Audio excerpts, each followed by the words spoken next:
গলাচিপায় ঘূর্ণিঝড় রেমালের আঘাতে তছনছ পানের বরজ।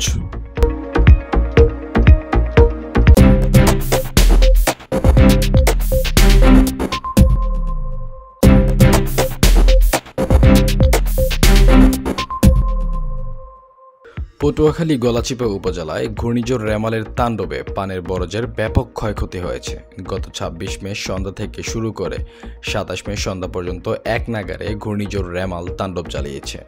গলাচিপা উপজেলার পৌরসভা বাদে প্রায় সকল ইউনিয়নে কম বেশি পান চাষ করা হয়। তার ভিতরে গলাচিপা সদর ইউনিয়ন, ডাকুয়া, পানপট্টি এবং চিনিকান্দি ইউনিয়নে বেশিরভাগ পান চাষ করা হয়। ঘূর্ণিঝড় রেমালের একটানা প্রায় ২৪ ঘন্টা দমকা হাওয়ার তাণ্ডবে বেশিরভাগ পানের বরজ ভেঙে তছনছ হয়ে গিয়েছে। অনেক পানের বরজের জমি নিচু হওয়াতে বৃষ্টিসহ অতিরিক্ত জোয়ারের পানিতে তলিয়ে গেছে।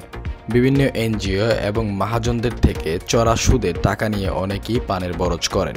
গলাচিপা ইউনিয়নের পান চাষি কামাল মোল্লা বলেন, ছেলে মেয়ে নিয়ে এখন কোথায় যাব, কিভাবে এনজিওর টাকা এবং মহাজনদের টাকা পরিশোধ করব।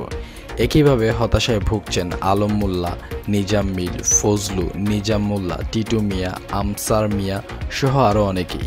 ক্ষতিগ্রস্ত পান চাষিরা বলে, যেসব পানের বরজ ভেঙে যায়নি কিন্তু পানি জমেছে, সেসব পানের বরজেও প্রখর রোদ পাওয়ার সাথে সাথে সকল গাছ নষ্ট হয়ে যাওয়ার সম্ভাবনা বেশি। শীতকালে পানের বরজের ফলন কম হয়, বসন্তের পর পানের নতুন পাতা দিতে শুরু করে, কিন্তু সেই আশাতেও ঘুরে বালি। এ বিষয়ে গলাচিপা কৃষি অফিসের তথ্য মতে ঘূর্ণিঝড় রেমালের আঘাতে উপজেলার প্রায় ৬০% পানের বরজের ক্ষতি হয়েছে।